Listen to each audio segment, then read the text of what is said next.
What's up, everyone? My name is Wes, and you're listening to the Ear Coffee Podcast.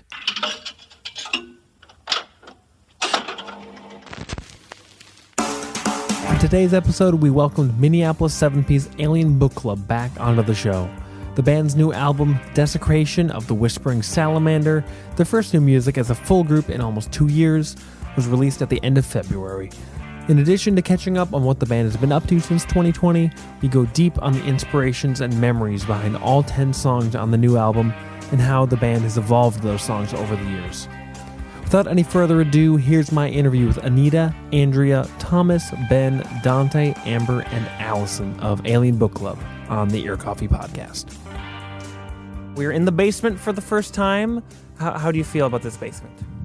It's nice. Very Cool. nice. We like to think so. Yeah. Now everybody knows that we have a nice Like good basement.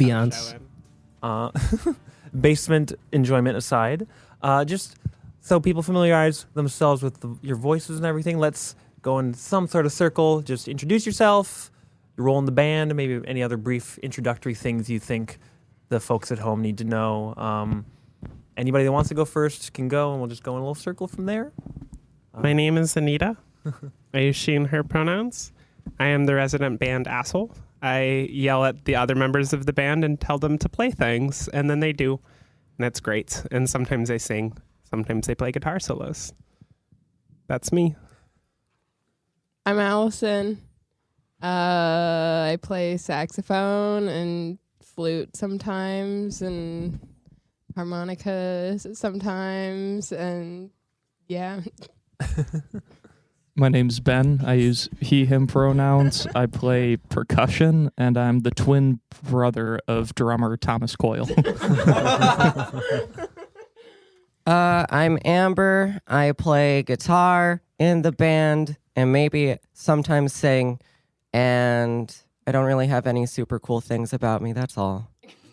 Well, I think the first two things were the cool things. We just Jackson any auxiliary sponsored. facts. Jackson sponsored guitarist Amber DeBello. My name's Dante. I use he, him pronouns. I play the saxophone. I also play harmonica sometimes, singing, little cowbell. Really, it's keyboard. We're working on that one. And I'm the newest member of Alien Book Club. Yeah. My name's Andrea. I play bass. I use she, her pronouns. And, yeah, that's it. You sing? Oh, I sing. You do? Can't leave I was gonna say, I'm pretty sure you do I also more. could say I sing sometimes. Everybody sings now. Everybody sings, It's fine. yeah. It's not special anymore.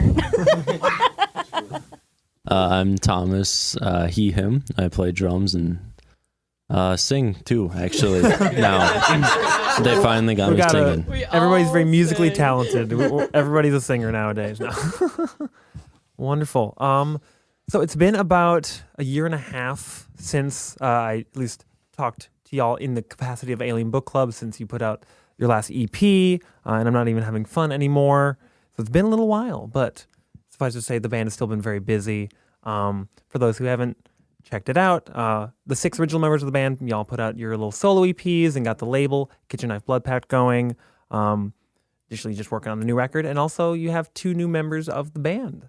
So I guess the main thing we kind of want to fill in the gaps between a year and a half ago and now is, how did Dante and Ben end up in the fold, joining the crew? And we'll see how that happened. Ben, Dante, do you want to explain the stories of how you ended up in this godforsaken space? Yeah, sure. Not everything's godforsaken, Anita. Don't use my word.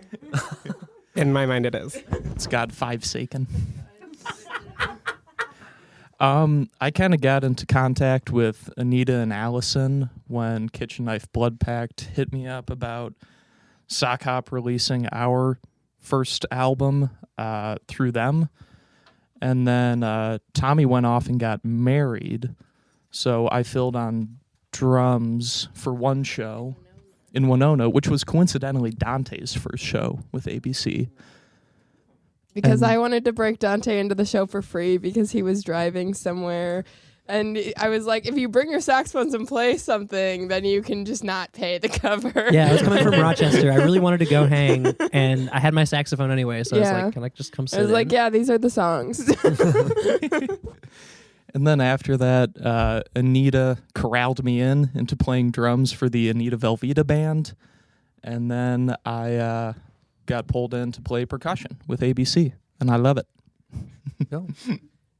Yeah, so I think my connection to this band started with Allison. Allison and I jammed a lot at this open jam at Broken Clock Brewery over the last couple of years. We had really good saxophone player chemistry, which is pretty rare actually. I would agree. Yeah. Yeah, it's not something that you don't meet another saxophone player and you're like, wow, we play so well together. Normally it's try not to step on each other. So that was cool. And then we had been trying to just jam together for a while.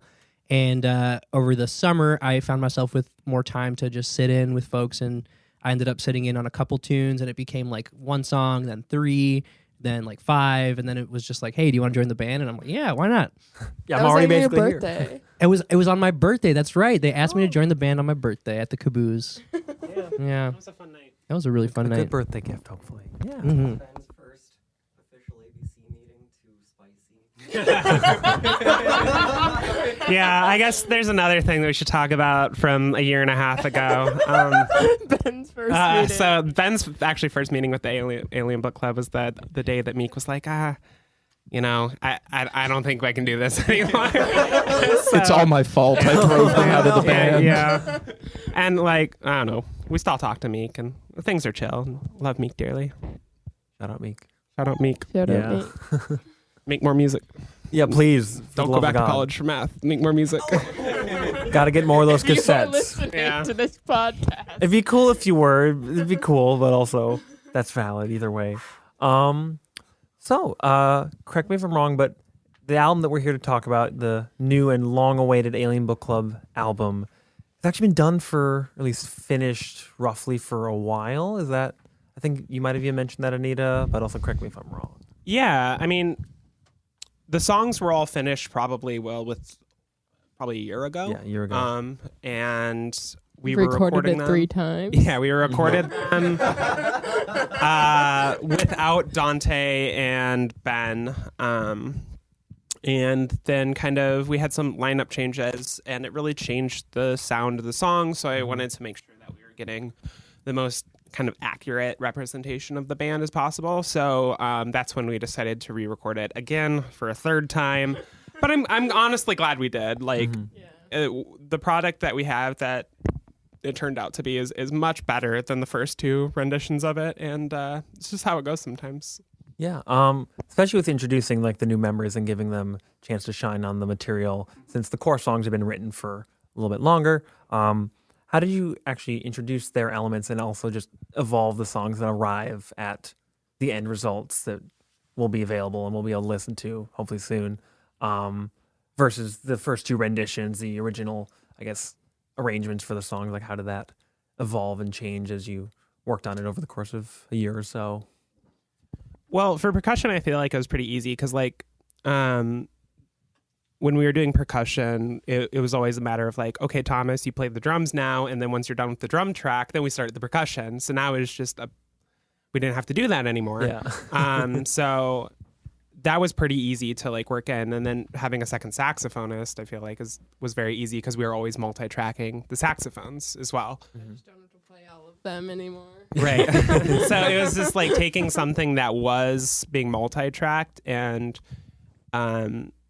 having it be, a more collaborative experience by bringing in 2 extra people. Yeah, it felt really natural. I never felt like there was a moment where we were struggling to find where to put me, for example. There was always room for a harmony line, always room for an extra layer texturally of saxophone. And I thought that made for a pretty smooth recording process. Yeah. We can get right into it. I've at least heard some masters of the album. Hopefully those are at least close to, if not the outright final versions, because I know it's a lot of renditions of these songs have happened. Yes. So we'll just kind of go down the track list. Anita was kind enough to provide at least an order last night, but that wasn't really required. We would have covered all the songs anyways. Just for each of these, just kind of go down the line. I want to know what each song's kind of origin story is. How did it first come about? How did it evolve and grow into the thing that it is now? yeah, we'll start with the opener, Whenever I'm Alone with You. That's at least the one you sent. It's a very theatrical opener, kicks things off with a bang. Ends up as a big old sing-along, especially big OL apostrophe. It's a big old sing-along. But yeah, just share a little bit about that song. How did that come about? And also specifically, it feels pretty naturally like an opener, but was that always the case? Or I guess, how did you kind of land on that? I guess we saw that one, like, I always envisioned it as like the closer. Oh, yeah. But the way that it's kind of turned into, it's kind of like our opener now. I don't really know why that happened, but Because we're a doo-wop band. it's because we're a doo-wop band. That's exactly why it happened. 7-piece doo-wop band Authentic from to ourselves. St. Paul. No, we're all in Minneapolis now. But Minneapolis band now. That changed since last time. that song was kind of written way back in 2018-ish. Andrea and I were living in St. Paul, and see, now you got me all confused. I don't even know where I'm living. But We're neighbors. Andrea and I were living in St. Paul, and we were really broke and just didn't have anything. But you know, when you're broke and with someone that you kind of like, life ain't so bad. Wow. That can be discussed when we get to I Can Hear Your TV. But yeah, no, that song represents just like not having, anything, but at least you got someone. Yeah. Right. I used to think it was a cute song, but it's kind of like a depressing song now, because like the whole song's like, I don't care if the cops are taking my weed. I don't care if I can't afford my bills. I don't care if I'm getting evicted. Maybe you should care about those things. Like the romantic sentiment is still there, but the practical thing is like, you should be worried about these. Right. So I guess that's kind of my analysis of it. That's better than any essay you could have provided with the hamburger format and everything. What are some of the other band members' just kind of memories of working on the song? What do you remember, I guess, first impressions for? How do you kind of feel about the song now? Hopefully positive, because I like the song. It'd be a bummer if you guys didn't. I really enjoy like the how we start that song actually. Because Anita just says, "Give me that F, Amber," and we take it away. And I don't know. It's I don't know. That song evolved a lot though, like a lot, probably more than most of the other songs. It was very different. I mean, not that it was still a doo-wop song, but now it has a lot more now there's like 5 people that sing in that song. Right.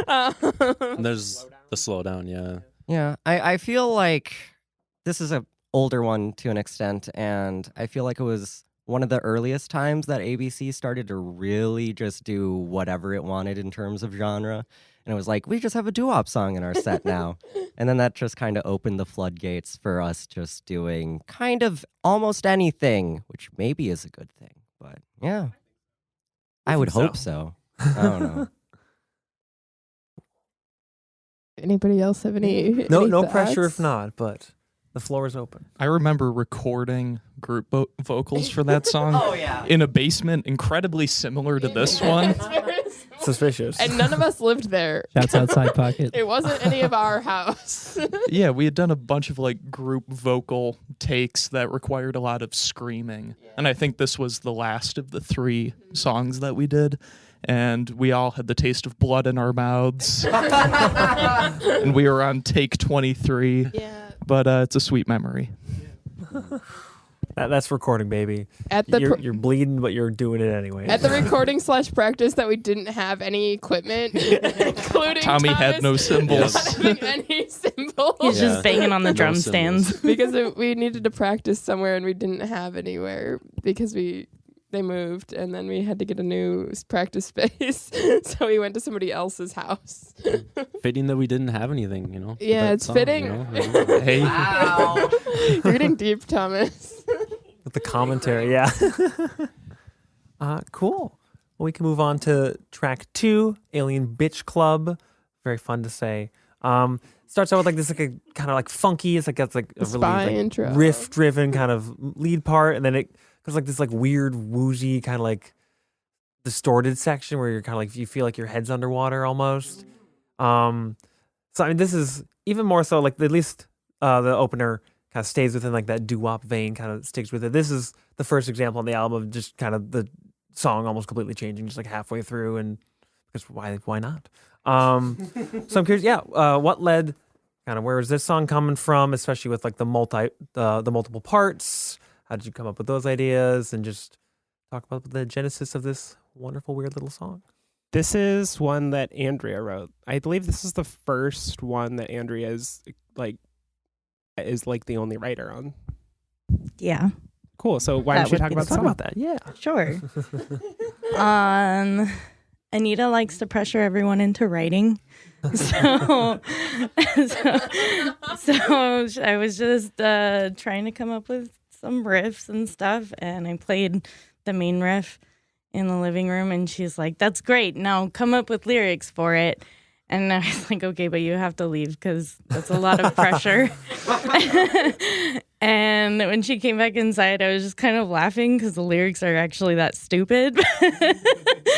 But yeah, and it originally was just kind of that riff and pretty straightforward. And then in classic ABC fashion, we decided to jam on it in a different genre one day at practice. And that's how we ended up with this like weird spy intro. And we're like, no, that's great. And that was going to be the first half of the song. Yeah. Does this is kind of a broader question for this song and others, but is like the let's jam on the song in a different genre, is that how a lot of the kind of, especially like multi-part songs came about, or is that something that you mostly do just kind of to expand the band as a whole and just kind of more for fun and that creative outlet? Or I think all of the above. all of like, the above. Okay. Sometimes it's for fun. Like I remember like when we were doing our like covering other bands on Twitter, which I mean I do recall. Yeah, one thing that we have done, which I think is hilarious, given who we're doing this interview with, is like, how can we make this sound like a National Park Service song? Oh, God.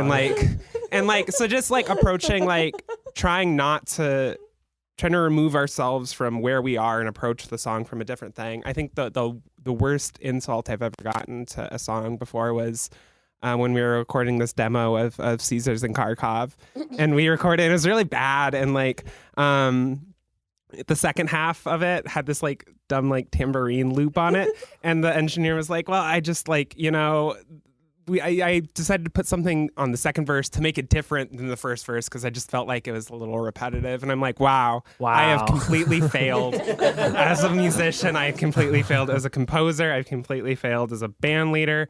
And so ever since then, it's always, how can we make the second verse different? How can we completely change it so that this one Flip it on its person's head, comment doesn't get in my head?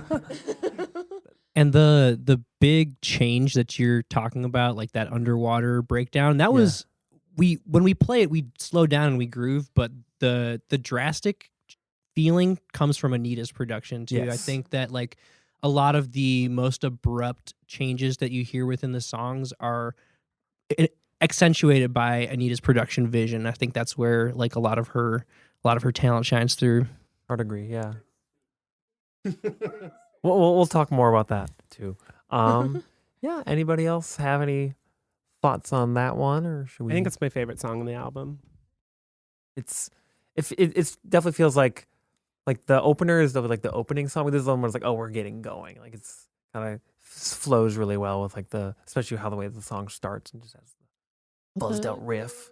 Freaking riffs, they dude. really wanna be me.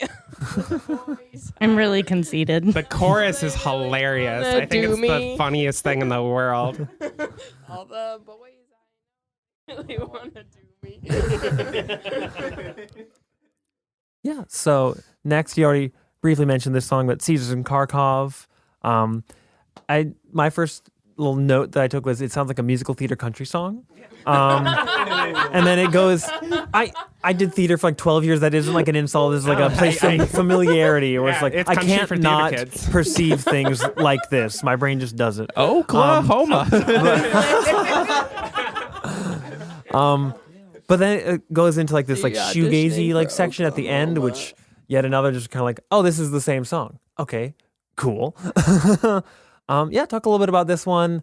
I know, Anita, specifically, you've had love of country music for a while and have been playing with that a lot just individually, so it makes a little bit of sense, at least to me, that a country song and some of the twangier elements of your musical vocabulary show up here. But yeah, talk a little bit about this one and how it came to be. So this is definitely a song about like codependency, and which is like not the funniest of subjects, but I make it kind of funny. But it's kind of a song about, again, not having a lot, but you have two things: really cheap pizza and really cheap vodka. And I don't know, there was a liquor store right by Little Caesars when we were living at Astro Lounge, and like Andrea and I were just so fucking broke all the time. Not that we aren't now, but we were so broke, it's all we could afford. So like it became this like symbol of like almost hope in a way.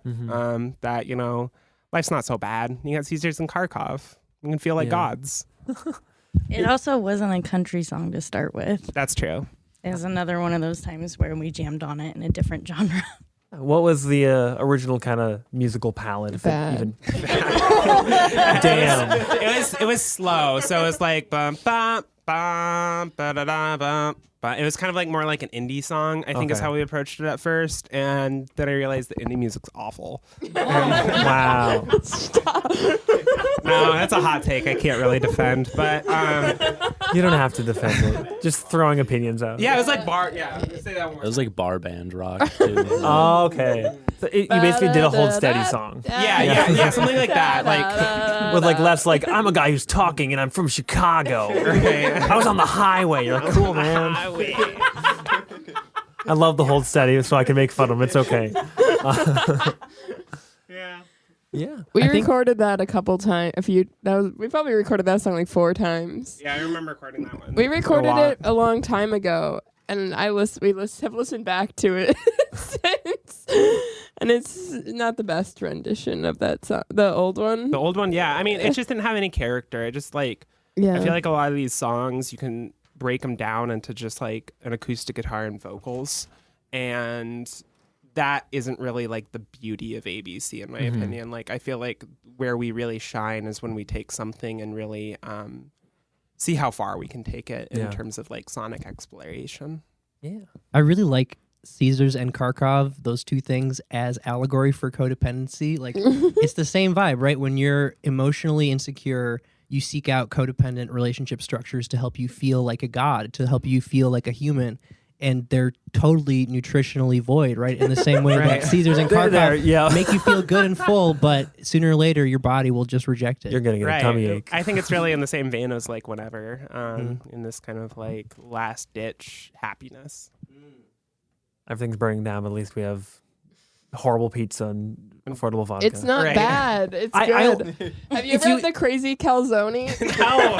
Here If she you eat goes. Little Caesars enough times, you'll stop hating it and learn to like at least accept it into your heart. Right. But I haven't had it just in like a long You don't Codependency. like it. Like the first time someone's like, "Hey, you want We to get should Little get it for Caesars?" You're like, lunch. "No," but then Right. you get Only it if we anyway. get You're a like, bottle "This of is still Kharkov, edible. too." This is okay." Right. Yeah. It's like, and I think that's like, it's the nail on the head with like the codependency Yeah. thing. It's, you know, in any other situation, you would be like, this is horrible. Why are you doing this? But for some reason, we can kind of convince ourselves that In the what we're moment, it doing- feels comfortable. So Exactly. it's okay. it's okay. Better write a song about it.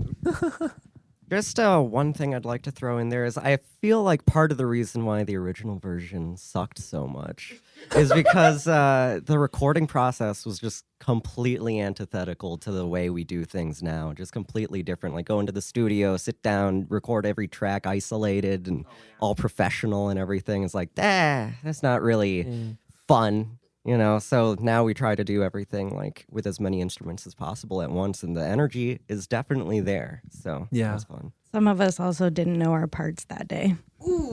I've been there. I feel that. To both points of the just showing up, and you're like, I don't actually know what song we're playing. We'll be fine. And also just the fact that like when you are, maybe this is just, I feel this is true with like larger ensembles, but it's probably true for just bands in general. But when you're actually all like locked in and playing together, like the energy of the song is like doubled. It becomes so much more like engaging, and that's a challenge of recording kind of more traditionally, where you're doing like one take at a time, one instrument at a time, and so on. Exactly. Yeah, you can't record bigger ensembles like a 3-piece. It just doesn't work. If you even have space for 7 people with a full setup and everything. It's okay though. Cool. Next song on the track list is Angela.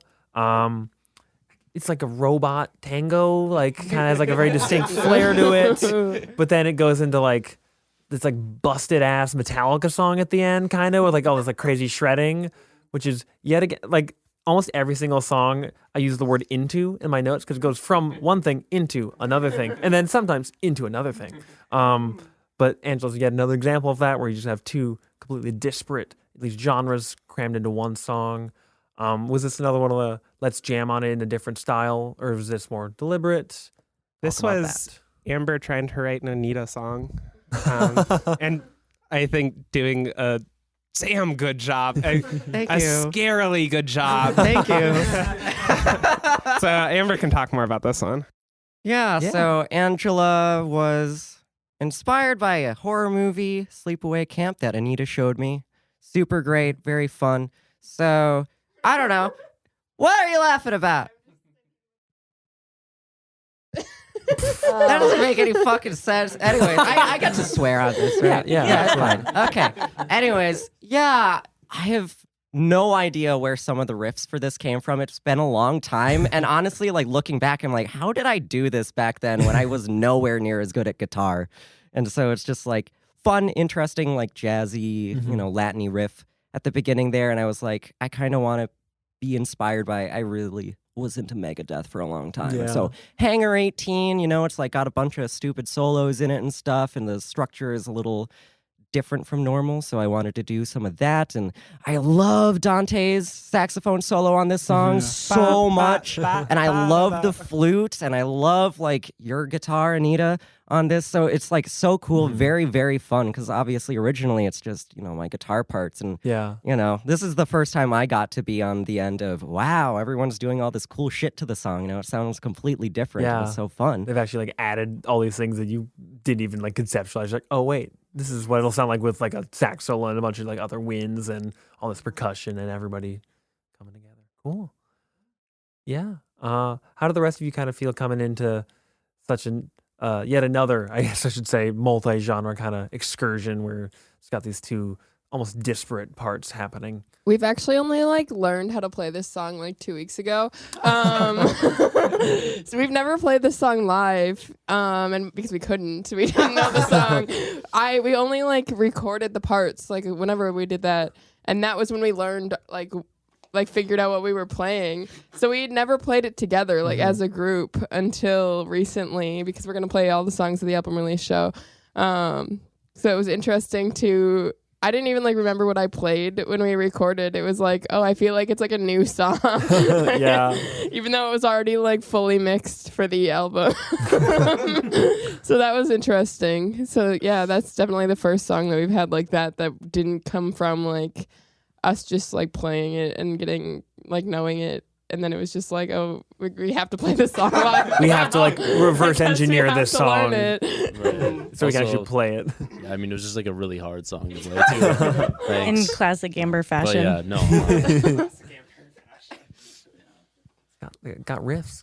Yeah, so many riffs in that. Cool. I remember recording that. It wasn't even the take that we kept. It wasn't even the time, like the recording session that we kept, but it was the last song we were doing in our recording session. It was just you two trying to get it. And it was like 11 at night, and oh God. I remember seeing your face like when you would mess up near the end of it, and just I've never seen you look more angry. That hurts. Yeah. I'm like, Thomas, I'm so sorry, but it goes ba ba ba ba cut, not ba ba ba ba. We gotta do another take. Like the light leaving his eyes. I remember when I recorded percussion for the song. Oh my god, it was the first time I had heard the song, and I remember Amber and Anita explaining the song to me, and I thought they were doing some weird bit because they're like, "All right, so it's got this bossa nova section, then you get these 2 bars of 7, then it goes into this thrash thing, then it's like choke, choke, choke, choke. All right, take." Oh my god, It's just a bit. That's why I led with I'm the band resident asshole. I really just tell people to do things that they're not entirely sure that they can do. But I'm sure that they could do them. And that's Angela, like to a But T. I'm never playing the trombone. One day I might decide that's necessary. But Like, you're not in a good space to be bad mouthing trombone right now. Dante can do the trombone thing. I mean, Thomas. Thomas can already play trombone. It is difficult to go from wind to brass. I feel that. I got the trumpet parts down. Hell yeah. Speaking of more horns, we'll go into the next one, Murder Horn. It's the one instrumental track on the album. It's obviously, unsurprisingly, very sax-led, very horn-driven.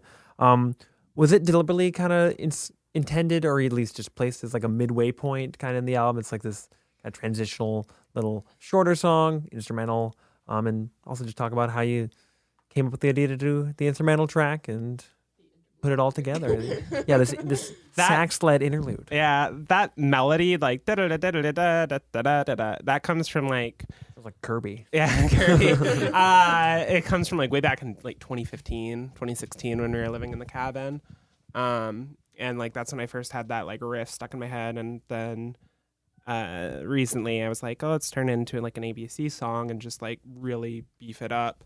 So I wrote some sheet music. First sheet music ABC song. Yeah, so I wrote some sheet music for everyone and had them arrange it. It's the only song on the album I'm actually not on any of. I mean, I wrote it, but like I don't play on it. And I didn't then want to learn the part. No, this is the vision. This is the vision. but The backseat creative. yeah, most of the harmonies were actually Dante's doing with those like lush sax harmonies. And then also I think you came up with some harmonies as well, Allison. Allison plays trumpet on that one, which is cool. Trumpet, flute, and all 3 saxophones. Yeah, I was just trying to make a Not Frank all Zappa 4. song. I don't Brutal. play This- soprano. I this hate is soprano hate. We need I a don't like soprano. it. If It anyone sounds wants to bad. buy us a soprano it. saxophone, No, we don't want you it. can't We have mine. don't- Back the hell off. We don't want to soprano. I don't play it, no, but you can't have it. We don't want it. This Wow. song, when I first heard it, I had like a very vivid like mental picture of like the concept of the song, where it's like it's a village in the Albanian forest celebrating a rite of spring. Like it feels super like what's the word I'm looking for? Not rural, but it feels like a bunch of villagers playing. Yeah, pastoral. Like a bunch of Pastoral. people playing horns, marching around. It's not very like clean, but it feels. It has a feeling to it. I don't know. This song is cool. Next up, we have the lead single, Ghosted by Shrupa. Was the name actually chosen by Instagram or like? It was going to be. Because except in the mixes you sent me, there was the same song with 2 different it used to- different people who did the ghosting. It was and- ghosted by Amala Yes. for a long time, but Amber didn't want us to keep the name. Yeah, Amala is the name of one of my co-workers at the school that I work at, who at one point was like, hell yeah, I'll totally jam with Alien Book Club, and then just never responded to anything else and then quit. But the song And- isn't about her. Yeah. Yeah, especially with the lyrics, I'm just like, I don't want Amala to hear this, please. We don't want any association. The song is not about her. But just Amala, has if you're her listening, name. the song's not about you. it's not and it is, you know. No, I'm kidding. It's really not. But like the reason it's called that is because instead of practicing that day, I went downstairs and recorded a demo and turned out to be this song. So I don't know. That's kind of why the name fit. And then I wrote it about someone else that we're not going to talk about. And she knows who she is. You're out there. Sharupa is Ben's coworker at Krispy Kreme. Yeah, we had like a big pool of names that we were thinking of changing the song title to from Amala, and I campaigned pretty hard for Sharupa because I love her to bits. She's the hardest working person I've ever met, and it sounds a little bit like Amala. So hey, Yeah, Sounds it's all there. Sharupa and Mala, same thing. Just want to throw in there that one of the possible titles was going to be Ghosted by Grandpa, and I thought that was fucking hilarious. Is that like, voted for like he that. dies and that's how you're getting ghosted, or like is Grandpa just rude? Yeah, like Grandpa dies, and I like, didn't why think isn't Grandpa about responding to my Yeah, text? is this like a family death anthem or something, or is Grandpa just bad at texting back? Like, It's a song about dementia. oh It God. really changes the whole song. This is the Joe It's Rogan not about podcast. dementia, just for anybody who's suddenly uncertain. Yeah, God. Not to put words in your mouth, but I'm going to. Yeah, every day that ABC exists, I'm like, this is the day we're gonna get canceled. This I is mean, the day. We just keep straying further from God. We've been canceled. You guys are gonna be fine. gonna We get got canceled like by 2 the years Grandpa ago. community. The Yeah, you're Grandpa not- community. You're not a real band unless you've been canceled at least once in the Twin Cities That scene. is true. I can't think of a single one who hasn't. This is the only song that doesn't go into another genre, right? Like, Well, it's got the dad rock guitar solo. Yeah. sure. It does have like that kind of soft rock 70s vibe. Like, And it has a porn intro. Yeah, the porn intro. oh gosh, I would not have called it that, but that makes sense. Like, you know, like some Ron Jeremy, like Not stuff. from experience, but hedgehog. in theory.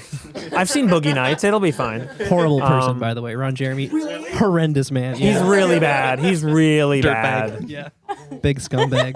Like, See, we're getting closer to being like not canceled. even getting into like some like pro anti-porn debate. He's just an awful person. All right, we do not stand. We. Yeah. I hope no one assumed. Like people just aren't going into the world like assuming everybody stands this man. No, we It's do not only stand this Amber man. that stands right. No, this is not the hedgehog that I stand.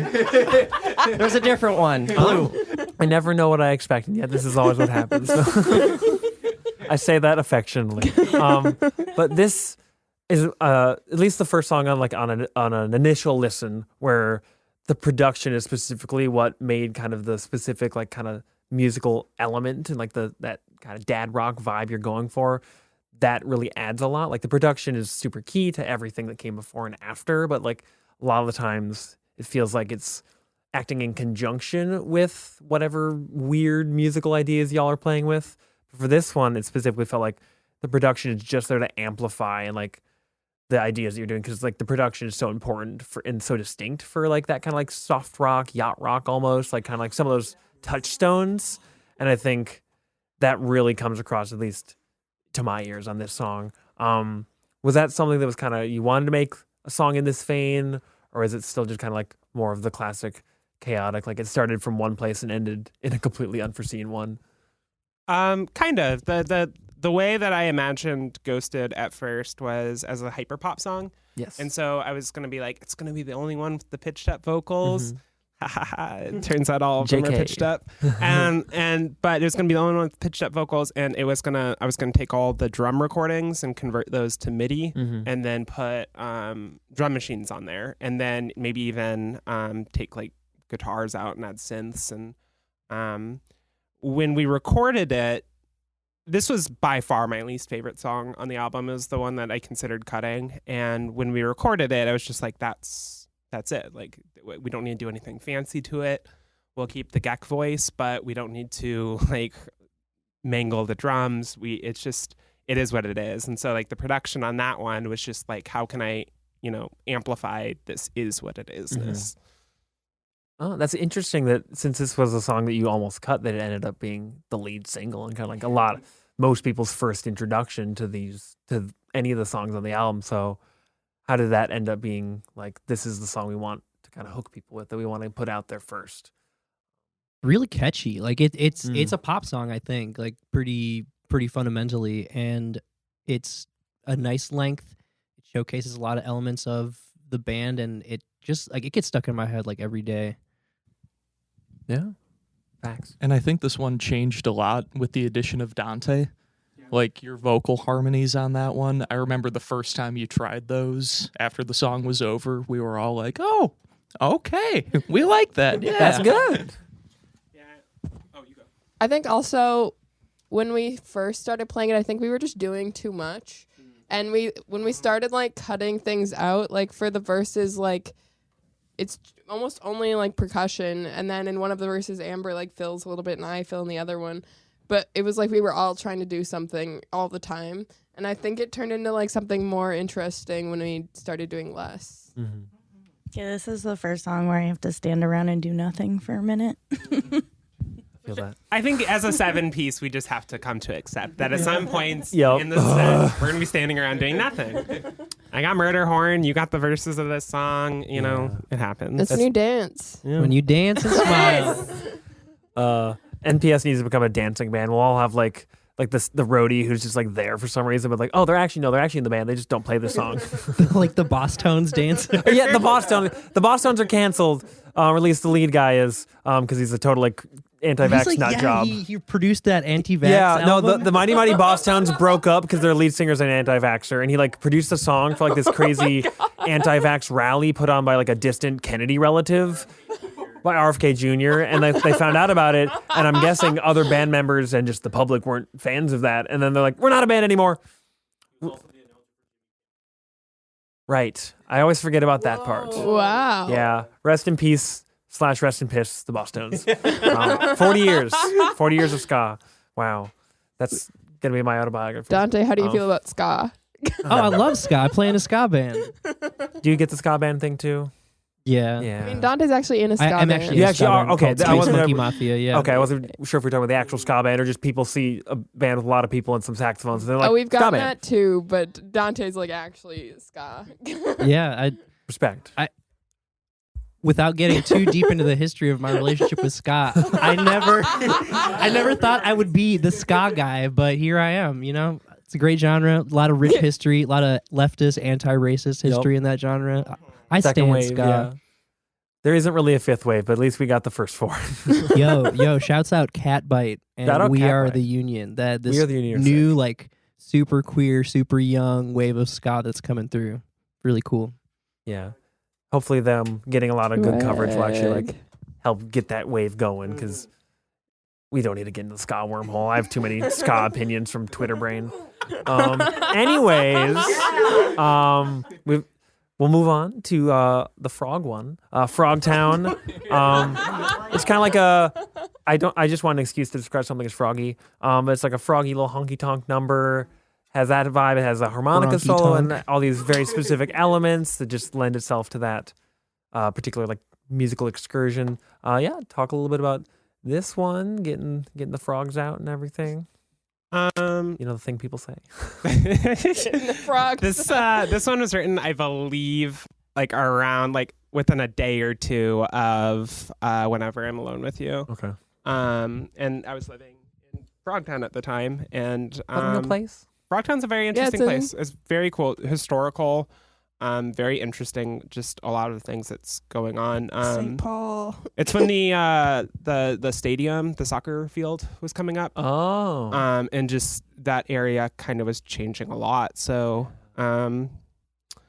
I weirdly enough, and I kind of went back and forth with some of the lyrics on these, but I kind of wanted to write a blues song about gentrification. And, like as a white person, I don't know if exactly I have the authority in that, but there were observations that I was certainly making while living in Frogtown, and just had a lot of feelings about that. And so the lyrics, as they were originally written, got changed a little bit just as I kind of, began to learn more about gentrification and talk more about that with people who do have the authority to speak about that.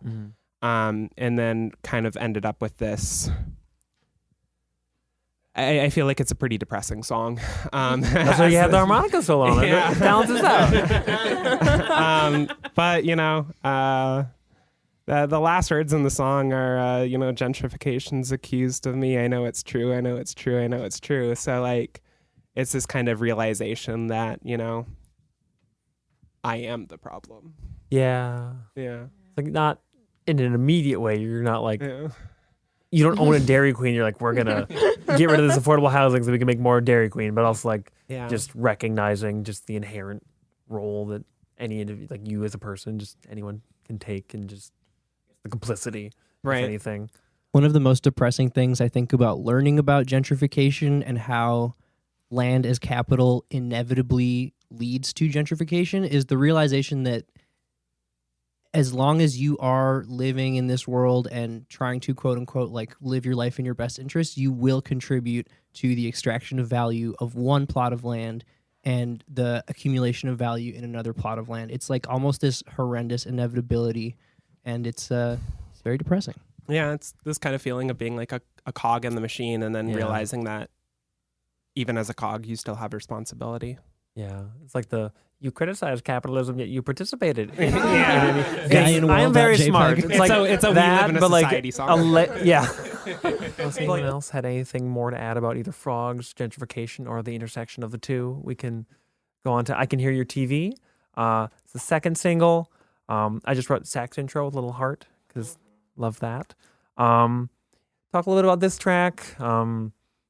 Especially like I'm biased towards hearing about like the adding the horn parts and everything because I just love that. But also just the writing the song in general. Kind of get the deal. Share a little bit about the I Can Hear Your TV. So, after talking about that super fun subject of gentrification, let's talk about another super fun subject of divorce.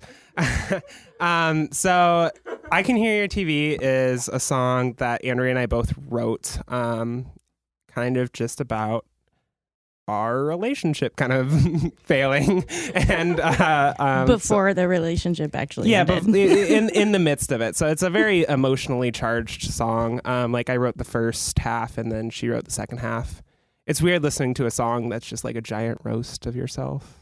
To be fair, Anita started writing the lyrics and she was writing them from my point of view, which was really interesting. Yeah. And then she told me to finish them. I was like, well, these are like really hard on you. I don't know if I like that so much. And like, I did take inspiration from another toxic relationship in my life.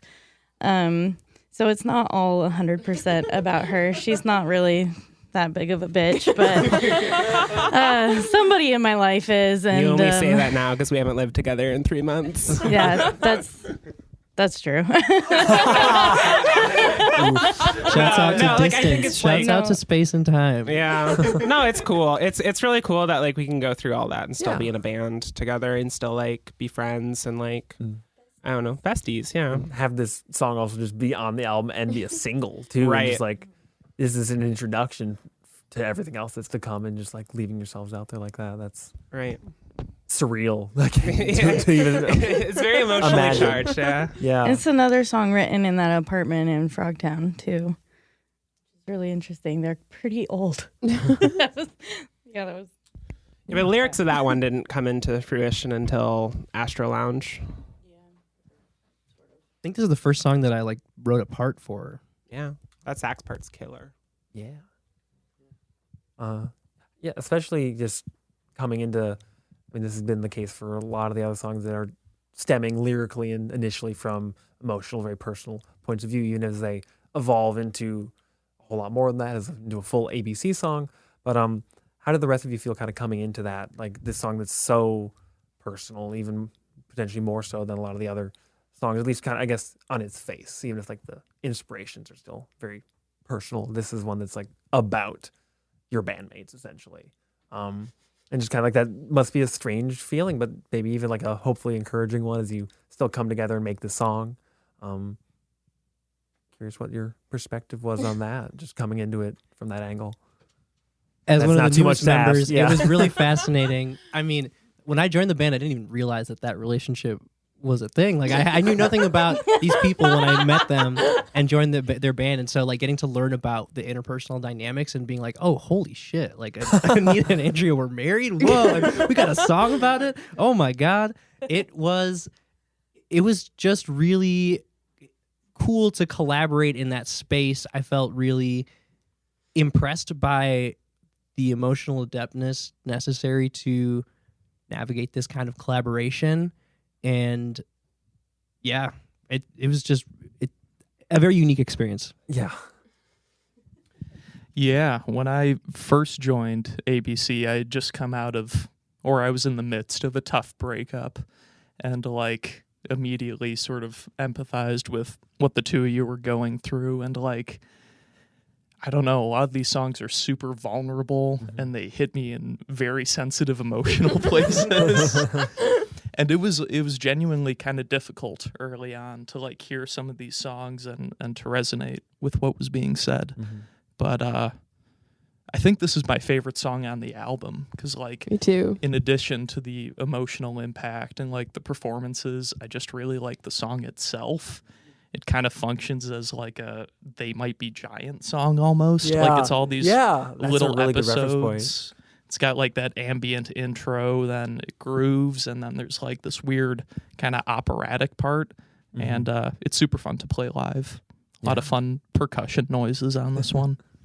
I think this is definitely one that changed a lot over time, with like adding instruments and changing parts and how it goes. And the intro used to just be me, just like playing, and it definitely is a lot cooler when there's two of us. Two saxophones, better Like than actually one. make the harmonies happen live instead Yeah. of just multi-tracking. I like the direction that it's gone, and I think it's a cool song that has turned into definitely one of my favorites. I like that it showcases me and Allison's sax jamming Yeah. because that's something that we do and did as I joined the band. That was like one of the reasons I was like, oh, I want to join this band so I can do this more. And I'm glad we got to showcase that on the album. Yeah, Dante and I have known each other for like a long time. I mean, like, it's been since I was in Duluth. Yeah. But we had like never played with each other until within the last year. The open jams. Yeah. Yeah. Yeah, it's another one where we fucked with the genre too. You know, it was the same throughout, and then we kind of made it a little country in the second verse. I think the let's fuck up the genre a little bit mindset is paid off in spades on this record, especially. That one person in that recording session that said I added the tambourine to the second verse really honestly fucked my whole ego up. It's always funny when like you think of like someone like they think about like their motivation for like either doing something or becoming something. Like you can never really know how many people are ending up in certain places in their lives just out of spite. Where like someone said something to me 10 years ago or told me I couldn't do this, and now I made it my whole entire purpose to do the opposite of that or to prove them wrong. That's how Anita exists. You normally can't tell that with most people, but in this band you certainly can. You're leaning into it, I think, in a good way. Yeah. Yeah. I love and rage, you know? Love and rage. Next, the penultimate track. And when I listened before I had the full track list, it was just alphabetical. So it went from Caesars and Kharkov to this. So that was wild. Makes at least a little bit more sense flow-wise on the actual sequencing. But in my initial list, I was like, dear God, what? Oh, we're flipping to the opposite side. Because it's basically the Alien Book Club version of like this, like a weird, like kind of heavy hardcore song almost. And I remember just texting Joe, I'm like, yo, Alien Book Club made a hardcore song. What the hell? Because I don't know if they've checked out the record. But I was like, you got to know about this. You got to at least listen to this one. Yeah, talk a little bit about this kind of, especially, this is one of the ones where it is one genre kind of holds more closely to a single genre for the duration of the song. It's also a shorter song. Makes sense given the genre. But yeah, talk a little bit about how you kind of found that fire, I guess, and went all the way in on such a loud song. I missed when Alien Book Club was a punk band. Not that I don't like where Alien Book Club is now, but like, definitely ABC in the beginning with songs like Regulate My Fuzz Tone and like The Thing. We were a punk band. And we just like played loud and fast and wanted people to mosh around. And the album didn't have any of that without Kath Palug. That should say the name of the song. That's the name of the song. So I knew I wanted like a punk song, and so the song itself was actually written from.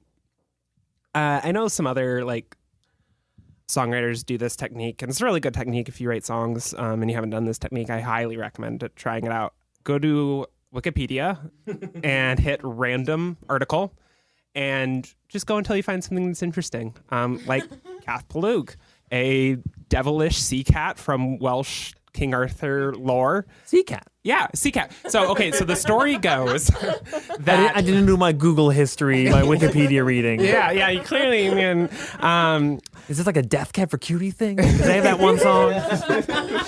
Not the Palug part, but the first half. So there was in like Welsh lore, there is this tale of this black cat that was born from like a white sow, which is like a female pig. Mm-hmm. And when the villagers found this, they were like, "Oh, fuck this bad omen." Demon. So they chucked it over the cliff into the water, and they're like, "Goodbye, pig cat. Goodbye, pig cat. You're done." Well, turns out cat wasn't really done. Cat comes back as this devilish sea cat that just like kills everyone. And in Welsh mythology, murder. It's actually the creature that kills King Arthur. So King Arthur starts sending all his knights to go slay the cat, like Sir Kay, and they all die because this is like a horrible beast. And then King Arthur's like, "Fine, I'll do this myself, you guys," but he gets killed too. Stuff like that makes me glad that we don't have like demon sea cats like actually attacking. Yes. Like if one just came out of like Lake Harriet and we're like, frick, dude. Oh, Cath Palug. What are we gonna do? We got a sea cat attacking South Minneapolis. What the frick, man? That's how I like to think it was in olden times. It's just like the villagers like, "Oh, this sea guy cat." again. Yeah. I guess more on the musical side of things, how did you kind of bring like all the different disparate elements and like all the normal like textures and sounds that Alien Book Club songs have, and just like with horns, auxiliary percussion, all the other stuff, into like this often not like very like stripped down, very straightforward genre of just like fast guitar like riffs and like Every good punk song needs bongos and 2 saxophones. that well sums it up. Yeah. This is such a fun song to perform for me on the saxophone because there's not a lot of like melodic holding down that I need to do. Mhm. So I just get to make sounds, and like making fun sounds is one of the best parts of playing the saxophone, in my opinion. That's true. Everybody gets Honkin'. to yell in this one, except us. I yell with my horn. Whoa! I really like That horn down sounds bad. What are they doing? I really like what Amber did on guitar for this one, where it's just like non-stop shredding. Yeah. And I don't know, it's just cool. I would just listen to the soloed Amber track and just be like, this is like a fire solo. There's and I'm nonstop shredding. Right, Yeah. I'm so sorry that I have to cover a lot of this up just because like there's a lot of layers, but you can really hear it like come through and out, and like it's nice in that way. Yeah, hit us up for the stems. Subscribe to our Patreon. Subscribe to our Only Feet. Only Oh. We're gonna I'm start. sorry. Coming soon. I want to say one more thing about Cath Palug is how much I love Tommy's drumming on this. Because like playing drums in a punk band myself, it's so easy to fall into like doing a D-beat thing or doing a Black Flag thing. And throughout this song, Tommy doesn't do any of that. There's like a weird herky-jerky syncopated hi-hat part, and then like a really sparse chorus without a lot of snare. And I really love that sort of unconventional approach to punk drumming in the song. Oh yeah. Yeah, I was just like trying, like basically what Ben said, just like try to not just do this the typical like drum D beat stuff in that song. 'Cause As much it's so fun as easy. that stuff It is. is. It is fun to just like mash the drums. Boonga, but, boonga, boonga. yeah, it definitely gets old for listeners, I think. Yeah. Even if it's the only song that sounds like this on the record. It gets old in comparison to other people. Yeah. It was also really funny recording this one with the gang vocals. This one In was somebody so else's intense. basement. Whoa! Yeah, talk about blood in your mouth. That was the one, I Yeah. think. Oh, boy. Yeah. Hurt. Hopefully the pain shows through on the recording. I think so. I'm not going to be judged of that. We'll let everyone else decide whether the pain's showing. All right, we'll go. At Alien B Club. All right, once you're done tweeting about your pain, onto the final track, John Carpenter's "They Live." Obviously, it continues the naming trend of I think just 2, if not maybe more, previous ABC songs that have just the 2, that have the John Carpenter reference. Halloween will be next. We're gonna release it on Halloween. I kind of my John first Carpenter's Elvis. the way the first note I had for this song, "They Live," is it's kind of like almost like the platonic ideal of an ABC song, especially given like all the different things that have been happening prior, where it's like playing with more, I guess, distinct genres and kind of keeping a little bit more segmented. Whereas with this, it's got so many different parts happening. It feels like whenever I like see an Alien Book Club show or even listen to some other songs, it's like somehow combining all of these elements that other bands might just stick with one of the 3 or 4 or however many. That's what makes an Alien Book Club song. And so this one's especially just kind of, even just from a first listen, feels like, oh, I could have somehow deduced that this was them because no one else sounds like this. So hell yeah. It's got sax, like some sax solos, got like the crazy breakdowns at the end, like these, when they bring the riff back, but slower parts and everything. So just talk about a little bit about this one. It's longest song, kind of definitely lives out its full runtime and just with so much happening. So I'm curious to see what your thoughts are and where it kind of came from. Yeah, I knew that I wanted to make another John Carpenter song.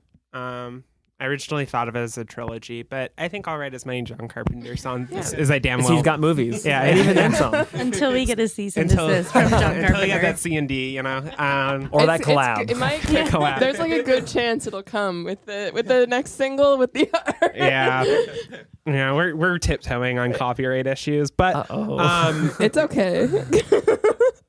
Yeah, I'll show you the cover after. Okay. I know I wanted to make a song that just captured kind of like the essence of ABC. If ABC could be really like dwindled down to just one song, I would want it to be this song. Yeah, I agree. Just because, I feel like it captures everything, and then it does the kind of theme of taking, like, the lyrics are just like in a way, a plot description of the movie, but in another way, not. Yeah.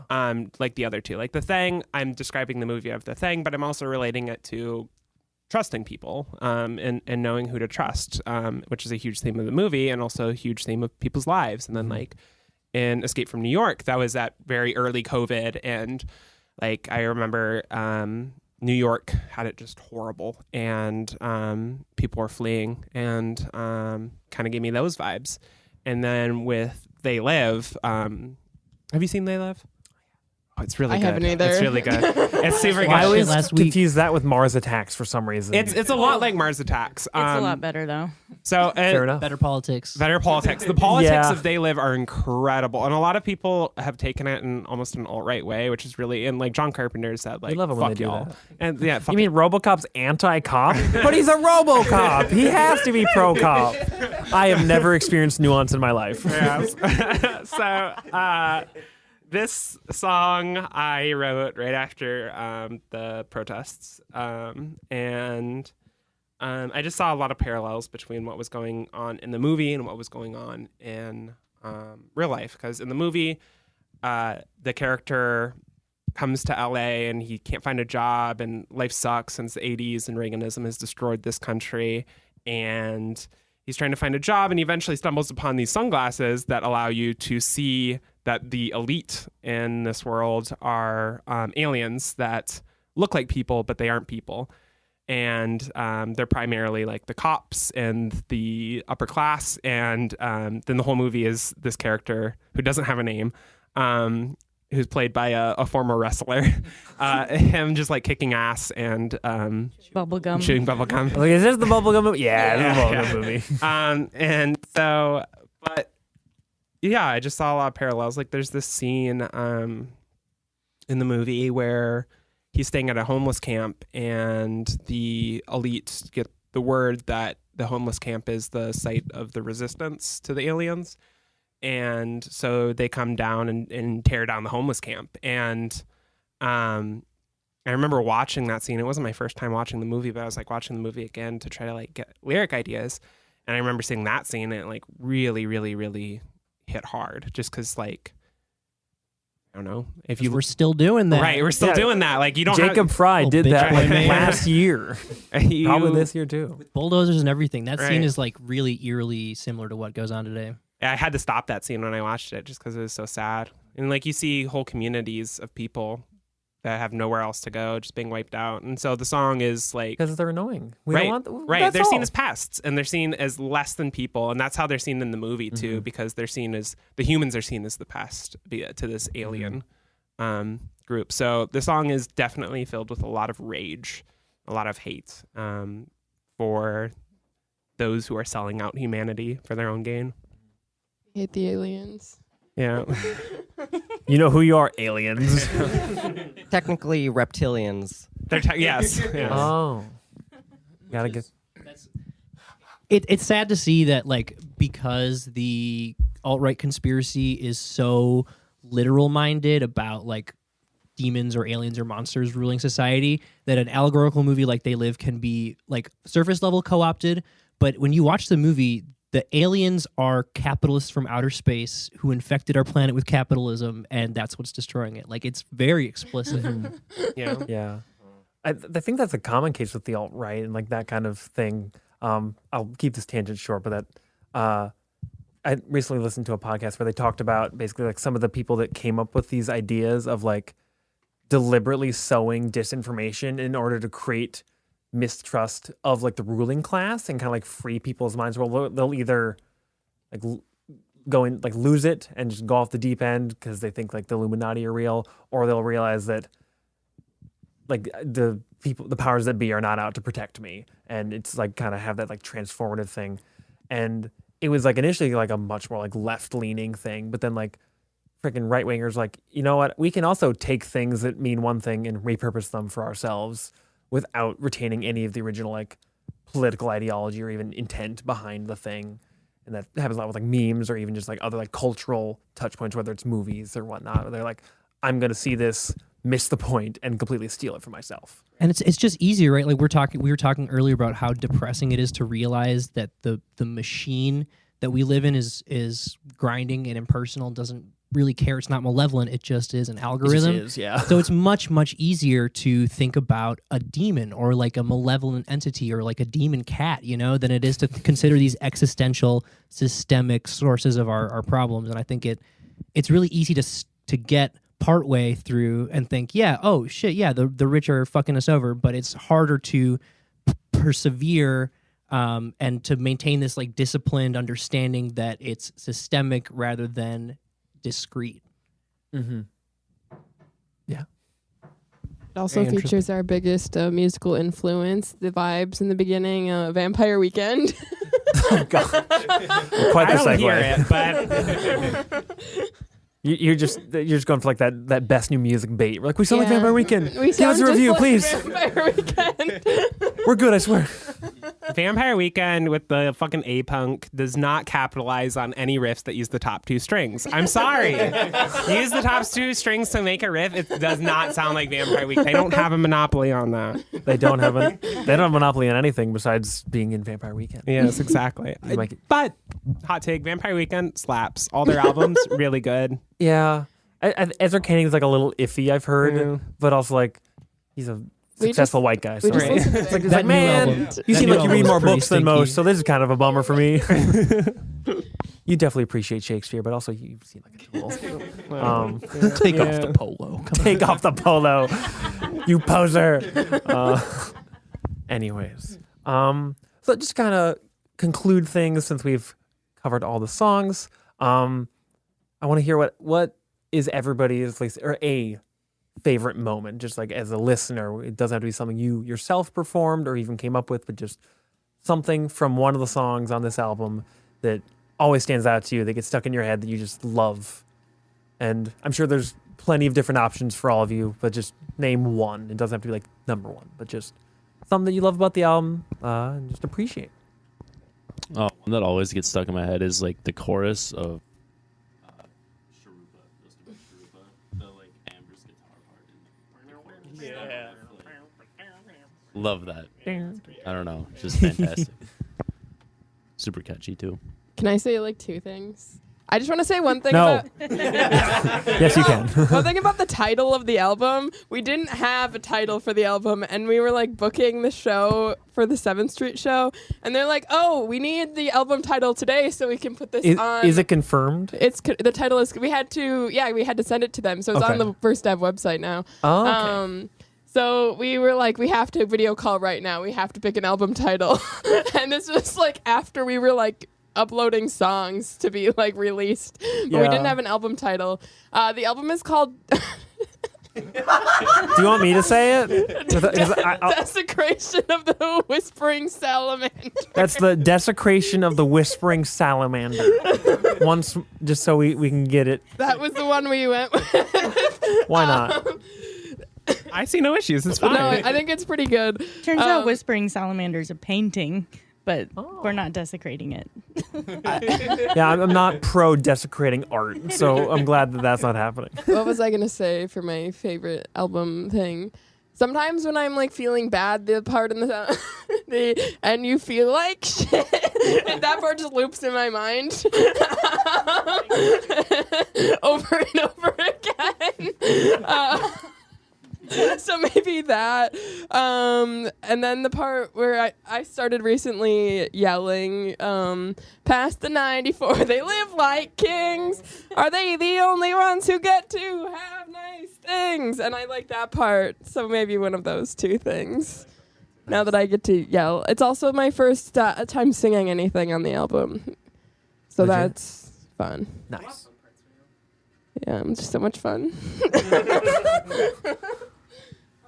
I really like the ending of Whenever I'm Alone with You. And it sounds like we're all drunk in a bar. Yeah. And the silly banter that's happening in that. And it's just kind of something we haven't done before. And it's also not exactly easy to do on stage. So it's just kind of a special moment for recording. It's hard. I got two. I think Andrea's high note in I Can Hear Your TV. That's so good. It's like chills every time. It's perfect. It's We should spot have on. gecked that. Right? Let's get Andrea. Tinnitus simulator.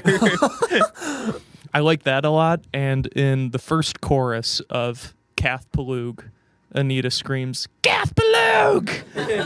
And it makes me feel really good. I don't know why. I really like it. Ben experiences anger for the first time. You're like, I like this. I can Secondhand fury.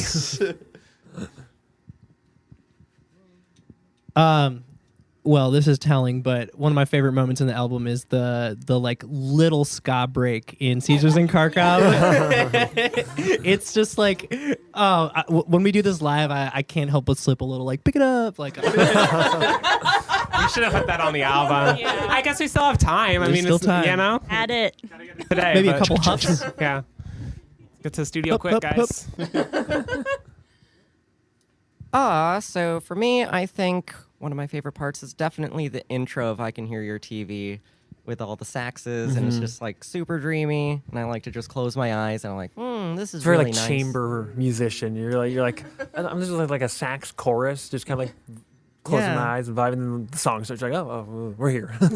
And if I can throw one more in there, it's like towards the end of the first section of Angela, there's like Allison's doing some like cool flute, and then Anita's doing this like guitar part, and it almost sounds like a shamisen or some sort of like a koto or something, and then it just reminds me of Naruto. And so I'm like, oh hell yeah!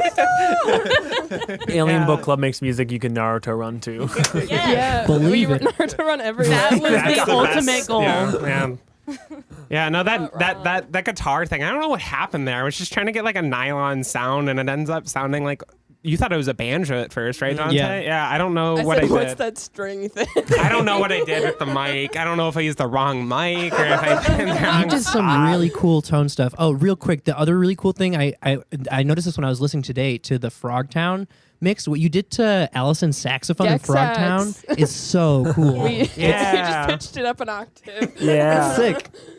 I really like the end of They Live. I think it's like I don't think I've ever like been able to like put anger into music, like I do at that part. And so that part really gets me. Or Andrea's second verse lyrics of I Can Hear Your TV. I really like those. Or Amber screaming in Angela. That's my one. It's three little ones that all 3 plus 1 plus 1 plus 1 equals 1. I really like that all of us sing. Album. Yeah, it's that like too. the first release that, like, not related to a song, but it's the first release that everybody sings at some point, and not just like in the gang vocals parts. Like, they have like their own part that is there and featured, which I think is really cool. With the 7-piece band to have everybody have a time that they sing. Tommy's vocals are fantastic. Yeah, those Tommy vocals and Caesars. Just a beautiful baritone. Cool. So, record release date is 25th, correct? Yeah. All right, February 25th. Got an album release show co-headlining with Early Eyes. So The show is the 26th. the show is on the 26th, but the album is coming out the Friday, the day before. Last question. What does the future hold kind of beyond getting the album out into the world? Maybe taking a breather since this has been a multi-year process, getting this record done. Besides just like hopefully playing some more shows and whatnot. Crashing a plane. Crashing a plane. No, we're adults. We're adults.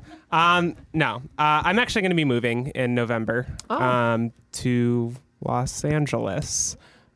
So what that means for the future of ABC is still being discussed. Fair enough. Definitely doesn't mean the end of ABC. But ABC will be different. But ABC is always supposed to be different. Yeah. Like, I think that's the big thing about this album. It doesn't sound like us before. It's us changed. That's why we didn't release the first 2 recording sessions that we had. So we had to make sure that it was us. And us is going to change. But ABC is forever. Like everybody has to get matching tattoos or something at this point. We have that something opportunity. we discussed. We've We been need talking to do about it. alien tattoos for like 2 years. Aliens it's view a natural fit, yeah. We won't get a spaceship on her butt though, so we can't do that. She just I needs- think A little bit of a prude. She doesn't I don't want it think to that be makes her you a first prude. I think it's very tattoo. reasonable Yeah, to we can not. get another one first. Yeah, we'll Okay. just get you a different tattoo first, and then you can have a spaceship on your butt. Yeah, like where the Prince Albert will eventually go. Is that where we cut it? Okay.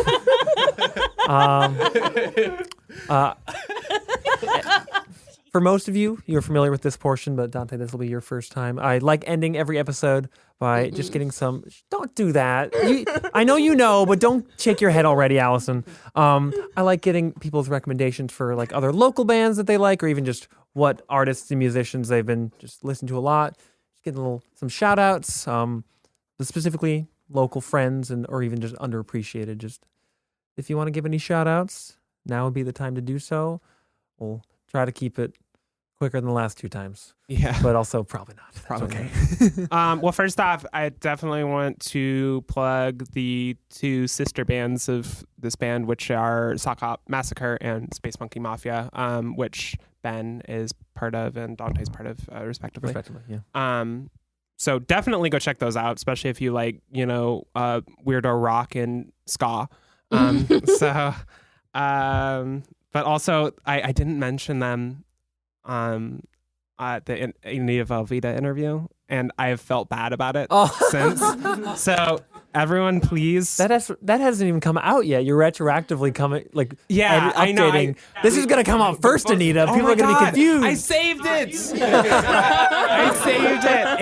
Abe. Listen to Abe Anderson's solo stuff. Funk Machine. Funk Machine is so good. It's so good. Obviously, Early Eyes are. The album is great. The album's fantastic. We got that sneak peek. Sneak peek. So obviously those 2. I don't want to take up all the bands I want to plug though. So there are only like 6 I'm bands. still offended from last time when Wes made fun of me. for the for jazz saying an playlist. editorial Spotify jazz playlist. You deserve that. Which deserves some making fun of. That's Yes. pretty funny. I'm with Wes here. Well, I've been listening to a lot of Olivia Rodrigo. What do you like, NPR Tiny Desk? Like, new underground musician, Olivia Rodrigo. Tiny Desk. You're like, cool. Come back to me about a local band. I'll Kill Us Online well, is really cool. A pillar of the scene. Yeah.